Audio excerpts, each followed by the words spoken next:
HRN listeners. As we celebrate our 15th year, we are deepening our commitment to giving voice to the next generation of food systems storytellers, and we need your help. Our internship and fellowship programs help activate new possibilities for underrepresented and underestimated young people through experiential journalism, audio engineering, and production training. Through these unique programs, HRN helps food equity stewards build essential workforce readiness skills that expand their potential and foster economic mobility. Please consider supporting these critical programs. And with a minimum donation, you can be entered to win a dinner for two at an amazing restaurant in one of 8 cities and tickets to a concert at a great venue in one of those cities. We have incredible partners across the country who have donated, as they also share our passion for helping to educate the next generation of food systems storytellers. Check out heritageradionetwork.org/15 to donate and enter to win today. That's heritageradionetwork.org/15 to donate and enter to win today. And make sure you donate before March 31st. Thank you.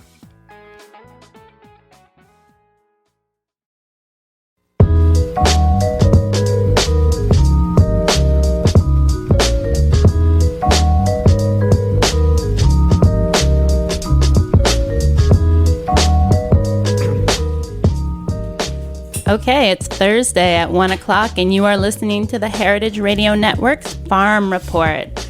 Farm Report today is brought to you by White Oak Pastures. White Oak Pastures cattle are raised in a manner that has stood the test of time.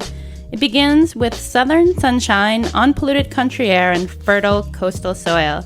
The cattle are allowed to roam the pastures and graze freely on sweet native grasses all of their lives. White Oak Pastures all-natural grass-fed beef has been available in all of the Whole Foods stores in the Mid-Atlantic states. We hope that you will support their program through your purchase of our beef through one of the Whole Foods stores. For more information, please go to www.whiteoakpastures.com. All right. We are live in studio at Roberta's, 261 Moore Street in Bushwick, Brooklyn. I'm here with my good friend, Scott Bridi. Welcome, Scott. Thank you, Erin. It's good to be here. It's good to have you. I must say, Scott, you're looking pretty tan.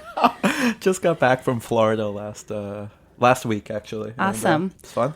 Well, welcome back to New York. It's a little chillier here. Although I think if you laid outside on like a bed of foil, you could probably still tan, right? I wouldn't know. I haven't tried that tactic, but I will next time I don't get a chance to go away. All right. Well, Scott, we have known each other for a long time. We met at the kitchen in Gramercy Tavern. You were a badass line cook, and I was a young protege looking up to you and your fancy cooking ways. But now you're no longer in the kitchen. Technically, you just started a new business. Why don't you tell us a little bit about it? Sure, yeah. I just started a business called Brooklyn Cured that focuses on selling charcuterie made from farm-raised meats. I'm selling right now at the New Amsterdam Market on Sundays, and I hope to have other similar retail outlets until I get a space, which is I think a little bit down the line. But I'll also be selling wholesale in the future to some restaurants and shops. And I'm also doing a little bit of consulting for restaurants and butcher shops who want to start their own charcuterie programs. And yeah, I feel like an educational component is a good part of the business. So teaching people how to make these things as well as making them well. And yeah, it's so far it's been great. I'm also offering classes to folks, to the interested parties. Those are happening sporadically, but I have one coming up in the beginning of November. So yeah, it's exciting. Awesome. That's great. So you didn't grow up in like a family of butchers, right? I did not grow up in a family of butchers. No, not at all. I did grow up in a family of people who did like to eat very well, and there was always a lot of food present on the table. No butchers at all in the family. There were financial people and bankers and things of this nature, but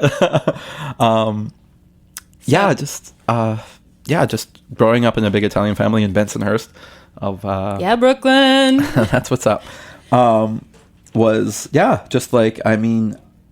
Gave me lots of great associations with food and togetherness, and that's why I've chosen to work in kitchens, and I've chosen to open this business, really. Cool. So why don't you set the stage a little bit for us? You're a young Scotty Bridi, senior in high school, and now you're the man who sits before me launching a charcuterie business. What were the steps in between? How did you kind of get to where you are today? What a great question.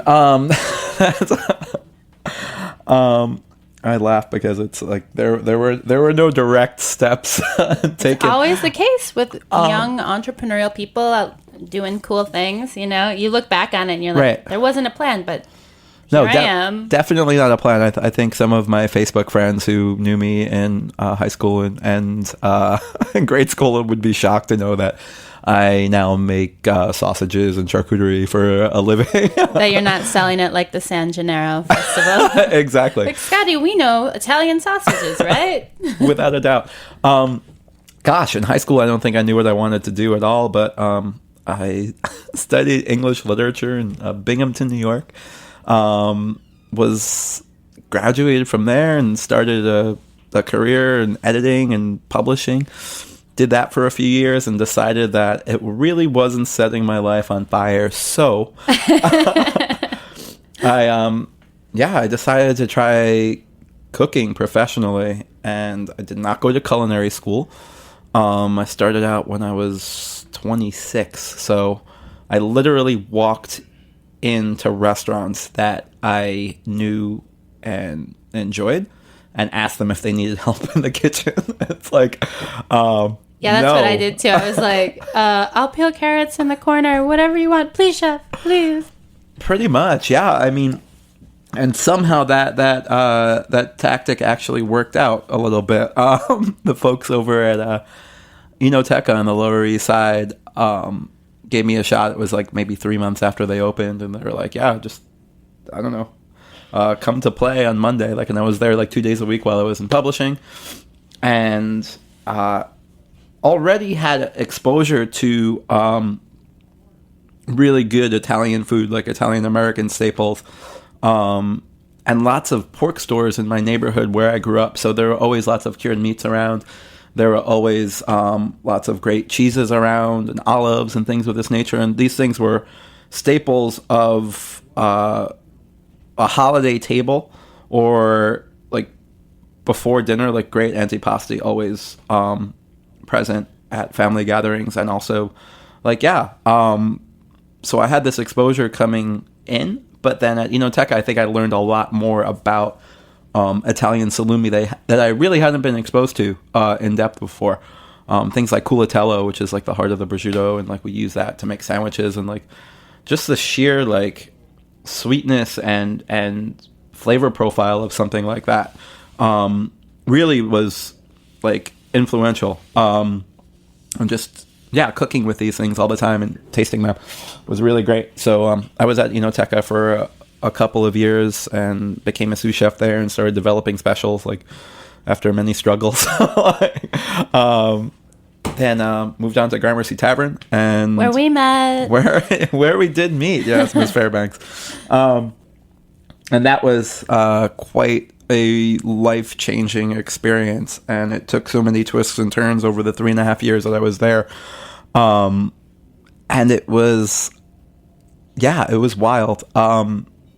I feel like I grew up in that restaurant as a cook, as a person in some ways, and I've seen other people in that time I was there do that as well. It was so awesome. So I was a line cook there for about 2 years, just cooking some meat, cooking fish, cooking fresh pasta, things that were really just wonderful to cook under Mike Anthony, who the chef of Gramercy Tavern, who's got an amazing palate and just really a bright flavor profile with like very colorful and beautiful food, like that's all like market based. I think his style of food has influenced me a lot in terms of how I put flavors together and how I put food together. And I think it's influenced a lot of people that we worked with, honestly. Like the folks over at Maialino like seem to have adopted some of like Mike's flavor profiles and techniques, which is awesome because to see that in an Italian format is just wonderful. But I digress. After cooking at Gramercy for line cooking at Gramercy for 2 years. I started working on their charcuterie program that Ms. Fairbanks here started up in a nation stage. Full disclosure. After 2 years at Gramercy, I was just fiending to do something new. And the charcuterie program was a natural fit because Gramercy had been getting whole animals in, like whole pigs from Flying Pigs Farm and sides of beef from Bev Eggleston at Eco-Friendly Foods. And there was not a whole lot of in-house time. There just wasn't a lot of time devoted to utilizing every part of those animals that we were getting in, and we felt as though we needed someone to devote the time to do that, and that's where the charcuterie program came in. Just to set the scene a little bit, we were getting in three pigs a week. Pigs are weighing in around 200 pounds, half a side of beef a week, which is, gosh, I don't even know, like hundreds of pounds. So there's you have to think about the tiny walk-in space there, and just these whole animals coming in every week, and they got to get dealt with. And it was kind of an exciting time, I think, to take a look at those. There was, I think, when you took over the program, there was some stuff established, but really had a lot of free reign to just go ahead and try things out. I mean, who did you look to as far as, were there other people in the kitchen that you were learning from, or were you reading books? Or, I mean, charcuterie is one of those ancient arts, along with butchery too. So where did you pick it up? What I've found is that for as experienced and as accomplished as a lot of cooks are, not a lot of people have the experience making it, because I feel like the restaurant business is just so tight on every level. Space is tight, time is tight, money is tight.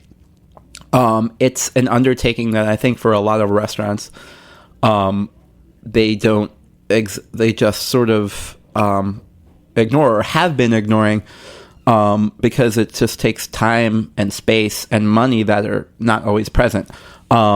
But at Gramercy, I was essentially teaching myself, referring to a few books that are widely known. Michael Ruhlman's Charcuterie, the chapter in Curing in Cooking by Hand by Paul Bertoli, two very influential documents that put me on the right path. And also having discussions with Mike Anthony and Nick Anderer, who was the executive sous chef at the time, just about what was going right, what was going wrong. Again, none of us really had a lot of experience doing it. And I think the only way that you get proficient at it is through trial and error. And there was a bit of error, but just noticing, I think, what goes wrong anytime I'd made something, and just keeping those things in mind and not repeating them, and critically thinking about the variables that could make it go right, it was very important to making things successfully. Sure. So thinking, I know I definitely felt like Gramercy was one of the best cooking spaces out there. I mean, there was really a kitchen unique for New York. It was a kitchen designed to cook in, where I feel like a lot of spaces in the city are spaces that you kind of make work for a kitchen. So you're doing charcuterie work at Gramercy, tons of space, great products, whole animals, super busy, really easy to kind of find an outlet for all those products. Can you talk a little bit about, how whole animal cooking is different at a place like that versus maybe the place you were at after Gramercy a lot too? Right. There were a lot of resources available. There was a lot of space and a lot of people to do some work. We had in-house butchers, so I didn't really get my hands on doing much butchery there per se. And it just, there were always outlets for something. We made head cheese every week that wasn't that we called a pork terrine for an amuse-bouche, and that people loved it, and it just flew out the door because there were upwards of 200 people a night coming in through the doors, and everyone got this amused. We're making mortadella for the utilizing some of the pork fat from some of the fattier pigs that we were getting. And yeah, there were just outlets for every single part of the animal, and it was like nothing would really sit around for any length of time because of the high volume atmosphere. Yeah, one of the differences, I mean, from the farmer's perspective, it's obviously ideal to sell a restaurant a whole animal, because you don't have to pay, as the farmer, you raise it, you pay the slaughtering fee, you deliver it, but then you're done. And I think one of the big learnings for me and a lot of people is that, for every kind of rack of pork chops, there's like a head and a tail and a feet attached to that. So one of the things I'm kind of always thinking about is, where's all that stuff going? And I know, for example, Heritage, like that's the big game every week. You have all the chef's orders and you have all the pigs, and trying to match those pieces together. So from a farmer's perspective, it's like super ideal to be able to sell a restaurant a whole animal, but I think it definitely requires chefs to be a little more creative, and then also their guests to kind of be a little more flexible with trying new things, like the head cheese. No, absolutely. There has to be an agility in a kitchen, and there also has to be a willingness of the customers to like try some things out that they might not have tried before. And that kind of platform might be more present at a place like Gramercy Tavern that's established, rather than like maybe a smaller neighborhood restaurant. But yeah, you're totally right. There are lots of excess like heads out there and jowls.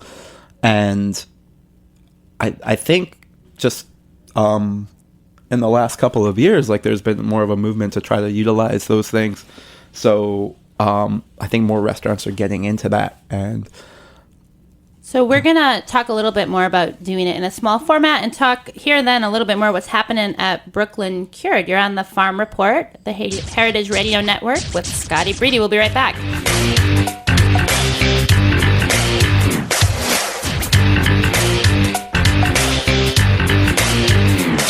I was walking down the beach, looking for some action, had my radio set on a rap station. Saw a girl in trouble, a sticky situation. She wanted me to give her mouth-to-mouth resuscitation.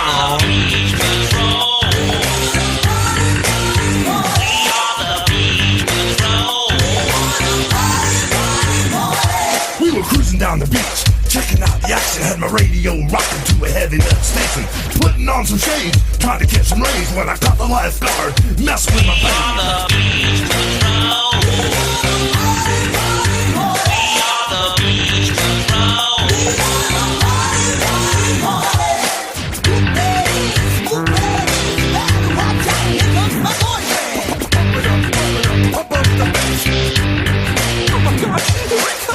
There it is, check it out, check it in. You'll be 6 feet deep if you touch my girlfriend. You know this homeboy can lose control. You just don't mess with them. And you're back on the Farm Report, the Heritage Radio Network. We are in Bushwick, Brooklyn, at the back of Roberta's. I'm here with Scott Bridi of Brooklyn Cured, talking about making charcuterie. So, Scott, right before the break, we were talking a little bit about the difference in working with whole animals at a smaller restaurant, kind of making our way through your journey as a young man. Why don't you tell us, you moved from Gramercy, you became the head chef at a new restaurant in Brooklyn called Lot 2. Tell us a little bit about putting a menu together there, and kind of your struggles or your successes kind of working with farmers or not. Sure.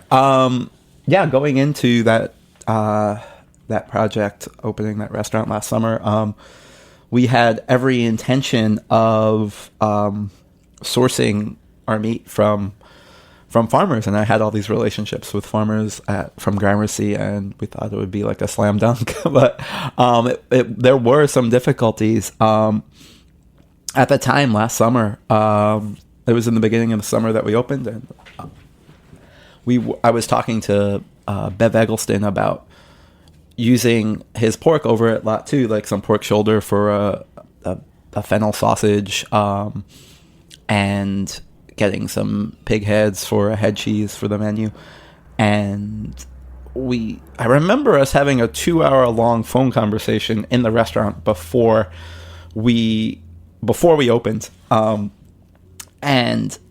at the time he was telling me that Now, this is pretty anecdotal, but I think it's pretty emblematic of how things were and are changing. He told me that he didn't deliver to restaurants in Brooklyn. And this was like last summer, so it was the beginning of the summer 2009, and obviously that's changed now. He's over at Fatty Q, he's over at Marlowe and Daughters, and I'm sure there are other places that he delivers to, but so over the last like year only, he when I was the chef at Lot 2, he said that like he wouldn't be able to deliver pork to us Sure, because I there think was no market. yeah, and as a farmer to come all the way out, it's an extra hour and a half on your day to deliver one pork shoulder. It's just it's tough. Right, absolutely. And I totally understood his perspective, but I remember telling him that within a year, at least, this is going to blow up. I remember having the conversation we had was that, like, Bev, Brooklyn is the next frontier. And, like, I mean, I wasn't, like... Yeah, it was pretty predictive. Like all the signs were there with all the new restaurants opening in Brooklyn over the last couple of years. And I remember like making a case for Brooklyn as like a place that he has to be, a place where I think he would be contextually like supported without a doubt. And I think he's found that to be the case. But at the time, it was difficult to source meat to get people to come to Sunset Park, especially for the volume that we were doing, which was not very high at all. It's a small restaurant that's got 40 seats. So, in order to make it worth someone's while, you have to be ordering like some amount of volume. So like we weren't ordering whole pigs. I didn't have the space to necessarily store like a carcass like this, and yeah, they're definitely different than Gramercy, where you had all the resources like virtually unlimited resources available in terms of space and labor and time. So I had to think creatively about making the type of food I wanted to make using certain parts of animals that I wanted to use. And I sourced some pig heads from Basis, who used John Ubaldo's pork. And that's Basis Farm to Chef. They're like a distribution company, right? They work with farmers in the tri-state area. Exactly. As kind of a middleman. You call them and they call the farmers, and then the pigs show up. Yes. Or the pig heads in this case. Yeah. So I used them for a while, but like it wasn't, their supply was not always reliable. Just, I mean, which is understandable if they're dealing with farmers who have relatively small production facilities. Like you're not always going to be able to call up and get exactly what you want. So there were some struggles there. But yeah, I was able to piece some things together and not always source meat from exactly where I wanted to, which was at times troubling. And at times like I just had to say, you know what, like, this is just the way it has to be. I can't go chasing down farmers to put their meat on the plate. Like as much as I would have liked to have that time, the reality is that like you had some other stuff going on. Yeah. You were opening a restaurant. Yeah. I think too that speaks to the volume of supply. I mean I know that was one of the things, that's one of the biggest problems up at Flying Pigs was we had more demand than we had supply, especially when you're looking at rare breed or heritage animals raised on pasture. There's just not a ton of people doing it, and entry into that market from a farming perspective, it takes a couple of years. You don't just, it's not a turnkey operation. You don't just show up right. and have a farm. So I think people kind of out there knowing that demand is there. I know like we had farmers coming to us up at Flying Pigs like, hey, how do I get into this business? Is there room to grow? And so I think that energy is good, but the same as Bev, not delivering in Brooklyn a year ago, that stuff is kind of slowly changing. You're definitely like building the momentum. No, absolutely. Yeah, you could totally see that. And I think with the proliferation of new markets like throughout the city in Brooklyn, things like the Brooklyn Flea and New Amsterdam market, I think that that much more access will be granted. I mean, of course, like farmers are selling at farmers markets, but not all farmers could come down, and things like Basis Farm to Chef could are also helpful in Yeah. terms of distributing and like. Not all farmers want to come down. This is true. You might find this hard to believe, but some people don't want to come to New York City. I don't find it hard to believe sometimes. But, All right. Well, let's talk a little bit more about Brooklyn Cured. So, when did it open? You said that you're selling at the New Amsterdam market. Tell us a little bit about kind of how you decided to pursue this project and what kind of stuff you're making, and then where people can find it. Sure. It is Brooklyn Cured is in its very beginning stages. I started it up just under 2 months ago. Fresh meat. Very fresh meat. Without a retail space, without a space that's my own. So it's been pretty challenging. I've right now selling retail at the New Amsterdam market every Sunday from 11 to 4 p.m. And I hope to, in the very near future, have other retail outlets as well. The New Amsterdam market's located... It's located at the South Street Seaport at the site of the original Fulton Fish Market. Yeah, it's a wonderful market. I highly recommend. If you haven't been down to check it out yet this season, you can see Scotty's pretty face and so many other things. It's awesome. Yeah, it's a pretty great place where lots of...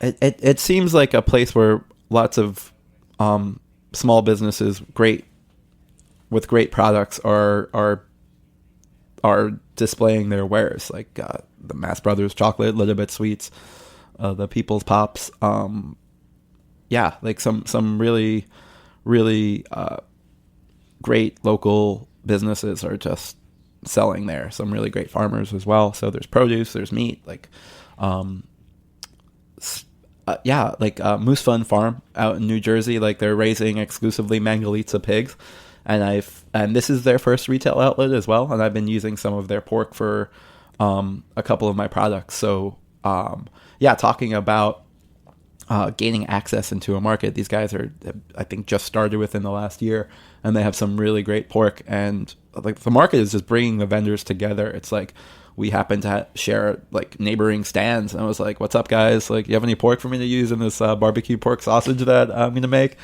And they're like, "Yeah, sure." So it's like talking about like access to it rather than delivering anything. You just like sort of like it's like an exchange. It's like face to face. So I feel like the market is promoting those types of relationships. That's great. Yeah. So really where awesome. are you making sausages? I'm making sausages right now in a commercial kitchen in Carroll Gardens, and it's USDA inspected and all that good stuff. So I'm not just making it out of my house, even though I don't have it. Which people ask me, and I'm like, no, can't actually do that. That would be, I guess, awesome, but not really.